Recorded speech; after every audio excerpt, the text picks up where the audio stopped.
Good morning.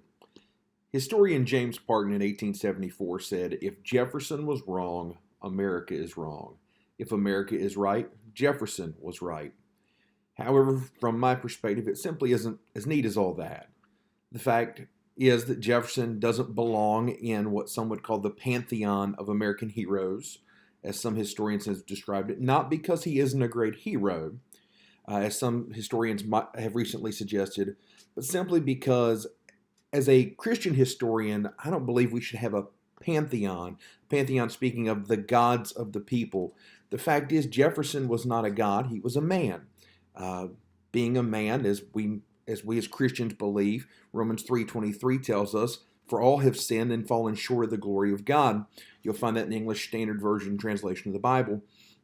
But what we begin to see is if we want to take an honest look at his legacy, we have to realize that any legacy, whether it be yours, mine, or Jefferson's, is complicated by a number of factors. As we begin to look at his legacy, we might see things and shortcomings, such as if you look at my own legacy, I'm not a morning person. So that would be one of my shortcomings. We might, if you looked at my legacy, review not only my accomplishments, but you'd also have to review the complex decisions that went into those accomplishments. And so, to be fair to Jefferson, we really have to do the same. I want to take a look today at two of Jefferson's accomplishments or positive traits in his legacy. The first being the Virginia statute for establishing religious freedom. Jefferson was quite proud of this. In fact, it's one of the three accomplishments he had etched on his memorial stone. That was one of his requests at his death. And he was very proud of it. Many historians and legal minds today would fall upon this in conjunction with the Danbury Baptist letter to say that Jefferson was a firm proponent of a high wall between church and state. But if you really want to consider his views, you have to look at not simply Bill number 82, which is what most look at within this, that actually would allow there no longer to be compulsory attendance for religious services, no longer a fine or penalty of prison for dissenters that speak openly critically of religion. But it's much more complicated than that.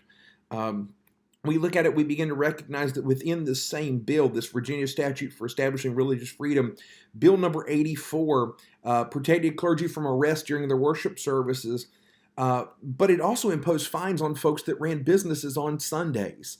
So clearly that's not a complete separation of church and state.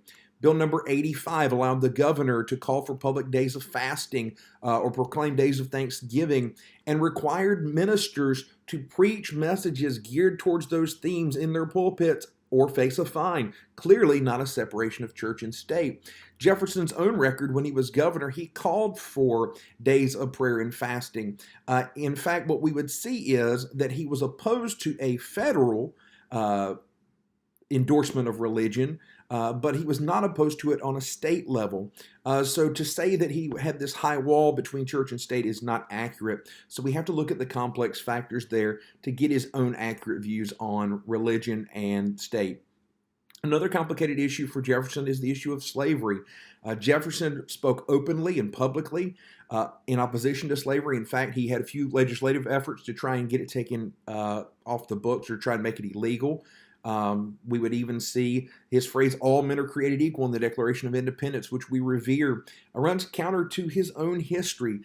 In Jefferson's lifetime, he owned over 600 slaves. And as best we can tell in history, the only family unit that he ever let go free was Sally Hemings and her children, which many rumors persist today that she was his mistress and that those were his children. So, you kind of have to look at both sides of the coin and recognize what exactly is going on here. I don't say these things to diminish Jefferson's legacy. In fact, his contributions to the Declaration of Independence and our own history are impressive and should be revered and respected. But we have to recognize the full picture when we consider his legacy or any legacy that we would consider.